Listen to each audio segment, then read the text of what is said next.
नमस्कार अंकुर जी। हेलो। सिर्फ 3 क्वेश्चन है मेरे। तो पहला, आपके सब सिद्धांतों में एक पॉइंट मेंशन्ड है कि we will redefine minority. So मेरा क्वेश्चन ये है कि instead of redefining minority, why don't we erase the term called minority? Because minority institutions have autonomous control over their educational institutions, and educational institutions can be used as a tools to do conversions. So why not completely remove minority? Second question, demography change. How you intend to resolve the demography change that's being happening? और इसका sub clause, जब हम demography change की बात करते हैं तो mostly हमारे जो तीर्थ स्थल होते हैं, जो the places of prime importance to Hindus, just like Haridwar, Kashi, इनको स्पेसिफिक टारगेट किया जाता है. So will there be any specific mechanism to stop demographic change of these places specifically? Third is, why shouldn't we incentivise ghar wapsi? हमारा demographic change हुआ है, we can not survive with same demography even if we continue with the same demography. Instead of reversing it, we cannot survive for long. So what are you doing to reverse this demography change, and how to are you intending to incentivize the ghar wapsi of all those who have converted long before? Thank देखिए, you. Minority के संबंध में जो minority rights को बिल्कुल ऐसे तरीके से इस्तेमाल किया जाता है, एक सबवर्सिव तरीके से इस्तेमाल किया जाता है देश और राष्ट्र के खिलाफ, अ, उसको हम एड्रेस करने का प्रयास कर रहे हैं टू बिगिन विद। और हम 5% वाला जो क्योंकि माइनॉरिटी कहीं पे भी डिफाइंड नहीं है कॉन्स्टिट्यूशन में। और जो national commission for minorities act है या स्टेट्स जहाँ पे लेजिस्लेट कर लेती हैं कानून, तो वहाँ पे गवर्नमेंट्स के पास पावर रहती है कि किसे माइनॉरिटी डिक्लेयर करना है, किसे नहीं करना, उसके लिए कोई एक स्पेशल फ्रेमवर्क नहीं है। तो देखिए, जो सबसे बड़ा खतरा है कि जो 2011 के सेंसस के हिसाब से 14.2% और अभी प्रॉब्ली 20% से भी ज्यादा जो कम्युनिटी है, जो सेकंड बिगेस्ट मेजोरिटी है, जिस सबवर्सिव तरीके से ये माइनॉरिटी फ्रेमवर्क का और माइनॉरिटी लॉज का दुरुपयोग कर रहे हैं, इसमें से बहुत बड़ा एक तबका, वो एक बहुत बड़ा एक सीरियस चैलेंज है। रेडिकलाइजेशन, इंडोक्ट्रिनेशन जो आप एजुकेशनल इंस्टीट्यूशंस के साथ जोड़ के कह रहे थे, वो सबसे बड़ी प्रॉब्लम ये है। तो मुझे लगता है कि जो सबसे बड़ा चैलेंज है, पहले स्टेप में उसे खत्म किया जाएगा। क्योंकि देखिए, बाकी माइनॉरिटीज को you can not club them with them and then expect resistance कि प्रैक्टिकली आपको आगे मूव करने में कोई दिक्कत हो। Let's isolate in the first step, एक एक स्टेप लेके चलते हैं। एंड आई थिंक अल्टीमेटली ये जो जितने भी अनकॉन्स्टिट्यूशनल प्रोविजंस हैं, जो कॉन्स्टिट्यूशन की मूल भावना को आहत करने का प्रयास करते हैं, उनके साथ डील किया जा सकता है प्रॉपरली। मुझे लगता है कि 95% प्रॉब्लम जो माइनॉरिटी राइट्स को लेके अराइज होती है देश में, वो हमारे इस कदम से एड्रेस होगी। अच्छा, आप उस कैंप में बाकी सब लोगों को भी उनके साथ क्यों जोड़ देना चाहते हैं कि वो मिलके हमारे खिलाफ संघर्ष करें? पहले आप आइसोलेट कीजिए, रिजॉल्व कीजिए 95% प्रॉब्लम, 5% जो सेकेंड फेज में कर लेंगे। आई थिंक आप समझ समझ पा रहे होंगे मैं किस दृष्टिकोण से बात कर रहा हूँ। जी, जी. जी, तो ये मैं आपको प्रैक्टिकल सोल्यूशन दे रहा हूँ। आपने क्यों मुसलमान, सिख, जैन, बौद्ध, क्रिश्चियन उनको जोड़ देना है किसी भी एक कदम से अपने, जब 95% प्रॉब्लम आपकी रिजॉल्व हो रही है इससे और आपको समर्थन मिलेगा। और आपको फिर सनातन चीजों को भी देखिए, सिखिज्म, जैनिज्म, बुद्धिज्म, हिंदुइज्म, इस दृष्टिकोण से भी देखें तो इस तरीके से अगर आप जाएंगे तो प्रॉब्लम बड़े अच्छे तरीके से एड्रेस हो पाएगी। और बाद में तो फिर आगे जाके सशक्तिकरण के जरिए इनका भी ultimately things have to be put to an end. कोई भी ऐसी चीज जो इनइक्वालिटी क्रिएट करती है, धर्म के आधार पे करती हो या किसी भी आधार पे करती हो, और उसे कॉन्स्टिट्यूशनल सैंक्शन नहीं हो सकती। दूसरा, डेमोग्राफिक इन्वेजन के संबंध में जो आपने कहा, तो ये तो हमारा प्रैक्टिकल एक्सपीरियंस यहाँ पे रहा है। हमने तो रोशनी कानून, आप जानते ही हैं, 6 वर्ष के संघर्ष में यहाँ पे ध्वस्त करवाया, खत्म करवाया। मतलब कानून बना जी. के मुसलमानों को सरकारी जमीन पे बसा रहे थे, आदेश निकाल के, एग्जीक्यूटिव ऑर्डर मुसलमानों के लिए लीगल इम्यूनिटी क्रिएट कर रहे थे कि आप जमीनों पे कब्जा कर सकते हैं, और उनको वहां पे स्थान दिया जा रहा था। रोहिंग्याज और बंग, इन सब चीजों के साथ हमने सिंगल हैंडेडली लड़ाई की। कानून भी हम ही ने खत्म करवाया, 14 फरवरी 2018 का आदेश भी हम ही ने खत्म करवाया। और मैं आपको बताऊं, जो इंस्टीट्यूशंस, रिलीजियस और educational institutions of radicalisation and indoctrination, मैं आपको बताऊं, वी हैव द डेटा हमारे यहाँ पे, मतलब बहुत सारी स्टेट्स को लेके, ये जितने भी हैं ये इलीगली बिल्ट हैं।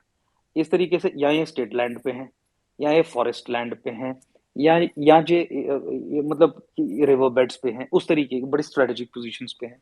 अच्छा, जो इनका सोर्स ऑफ फंडिंग है, उसके बारे में मुझे पर्सनली बहुत सारी चीजें पता है, किस तरीके से हवाला चैनल से कौन कौन से एनजीओ के जरिए होता है। आप आर्किटेक्चर देख के ही बता देंगे, वहाबी आर्किटेक्चर जो लोग समझते हैं वो देख के बता देंगे कि ये पैसा कहाँ से आ रहा है। तो इसीलिए उसे खत्म करने में, तोड़ने में, ध्वस्त करने में एक फिजिकल पर्जिंग की भी जरूरत है। We have a full fleshed plan, physical purging से लेके और फिर किस तरीके से, जैसे अब कश्मीर के कॉन्टेक्स्ट में एक स्ट्रॉन्ग जियोपॉलिटिकल हिंदू फुटहोल्ड हमने जो क्रिएट करना है, उसके लिए जो यूटी का फॉर्मूला हमने वहां पे दिया, और जो विक्टिम्स ऑफ जेनोसाइड है उसको आधार बना के कि कोई लीगल तोड़ भी ना हो पाए, जुडिशरी भी ना इंटरवीन कर पाए, कि अगर जेनोसाइड के विक्टिम्स को आप कहीं पे स्थापित कर रहे हैं और वो हिंदू हैं, तो एक सेक्युलर दृष्टिकोण जो चाहिए होता है अभी टू बिगिन विद, उस तरीके से भी आप कंडीशन सेटिस्फाई कर रहे हैं कि आप कर सकते हैं। और जब आप एक्सक्लूसिवली हिंदुओं के लिए कर रहे हैं तो आप इस्लामाइजेशन को भी रिवर्स कर रहे हैं, क्योंकि हिंदुओं को वहां से बाहर निकाला गया था, तो एक एक जियोपॉलिटिकल हिंदू फुटहोल्ड भी क्रिएट कर रहे हैं। जो धार्मिक स्थलों के आसपास ये बन रहा है उसके ऊपर तो will come up with a very very strong legislation. कुछ ऐसे सिंबल्स, चिन्ह, स्थान सनातन संस्कृति सभ्यता धर्म के हैं, और वो पूरे भारतवर्ष में, खासकर हिमालय में और अदरवाइज भी, और नदियों के किनारे भी, वहां पे तो पूरे तरीके से प्रतिबंधित किया जाएगा ऐसी कोई भी इंस्टीट्यूशन को बनने देना जो इस सनातन धरती से जुड़ा हुआ नहीं है, जिसका जन्म इस सनातन की धरती पर नहीं हुआ है। We are absolutely very very clear about it. हम सर्वाइवल और एग्जिस्टेंस की जंग लड़ रहे हैं, एक क्रिटिकल मोड़ पे खड़े हैं, बहुत करीब से। हम यहाँ पे जम्मू कश्मीर में रहते हुए, देखिए जम्मू कश्मीर का नाम मैं क्यों ले रहा हूँ, ये कोई रीजन का बायस नहीं है या मैं यहाँ से हूँ तो वो बायस नहीं है। हमारा ये कहना है कि ये जो सारी इतनी बड़ी जेनोसाइडल वॉर हम पे अनलीश की गई है, उसका बैटल फ्रंट ये है। और उसका बैटल फ्रंट क्यों है ये, क्योंकि देखिए हिमालय का इस्लामीकरण, सनातन का इस्लामीकरण, फिर नॉर्दर्न इंडिया का इस्लामीकरण, within northern India Jammu संभाग का इस्लामीकरण, क्रिटिकल, वो सब चीजें आप किताबें पढ़ेंगे, सब स्ट्रेटजी की समझेंगे तो क्लियर होगा। उससे भी इंपॉर्टेंट ये है कि देखिए जम्मू कश्मीर एक स्टेट के दृष्टिकोण से, कि यहाँ पे स्टेट अपरेटस क्या है, क्या था, it is a Muslim state. Like India is a secular state, J&K is a Muslim state. And this Muslim state is the creation of the Constitution of India. Constitution of India में ये लिखा गया था कि चूंकि this is a Muslim majority state, therefore Indian constitution will not apply. Article 370 के जरिए वो खत्म करवाने की जंग हम ही ने लड़ी है, ये मैं भी आपको आश्वस्त कर लूं। आप we can be proud of this fact कि बीजेपी ने पीडीपी को एजेंडा ऑफ अलायंस में, ऑनलाइन अवेलेबल है, देख लीजिएगा, लिख के दे दिया था कि 370 पे कुछ नहीं करेंगे।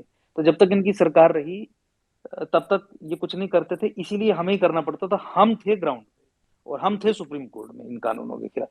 तो मेरा कहने का मतलब है कि 370 के माध्यम से इसको एक नॉन सेक्युलर थियोक्रेटिक इस्लामिक मुस्लिम स्टेट की तरह निर्मित किया था।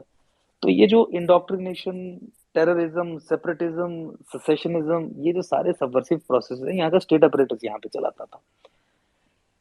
तो चूंकि स्टेट ही यहाँ पे जिहाद को अनलीश कर रही है, state as a political entity which includes the government also, और स्टेट के गवर्नमेंट के सारे इंस्टीट्यूशंस, इसीलिए बैटल फ्रंट है, इसीलिए बहुत सीरियस तरीके से यहाँ सब चीजें चल रही हैं।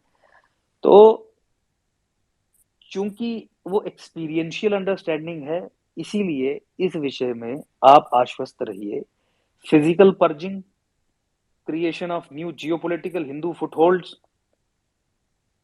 रिलीजियस इंस्टीट्यूशंस, एजुकेशनल इंस्टीट्यूशंस, जो ओआईसी कंट्रीज हों, वहाबी हों, इस्लामिस्ट जिहादी पूरे संगठन हों, उनको बिल्कुल तरीके से खत्म कर दिया जाएगा। Will raze them to ground.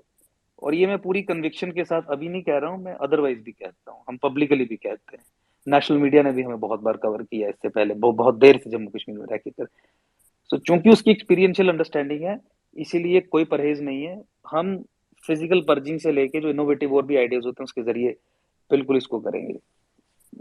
और रोहिंग्याज और बांग्लादेशीज को तो बाहर निकालना है ही, उस पर तो कोई विचार है ही नहीं।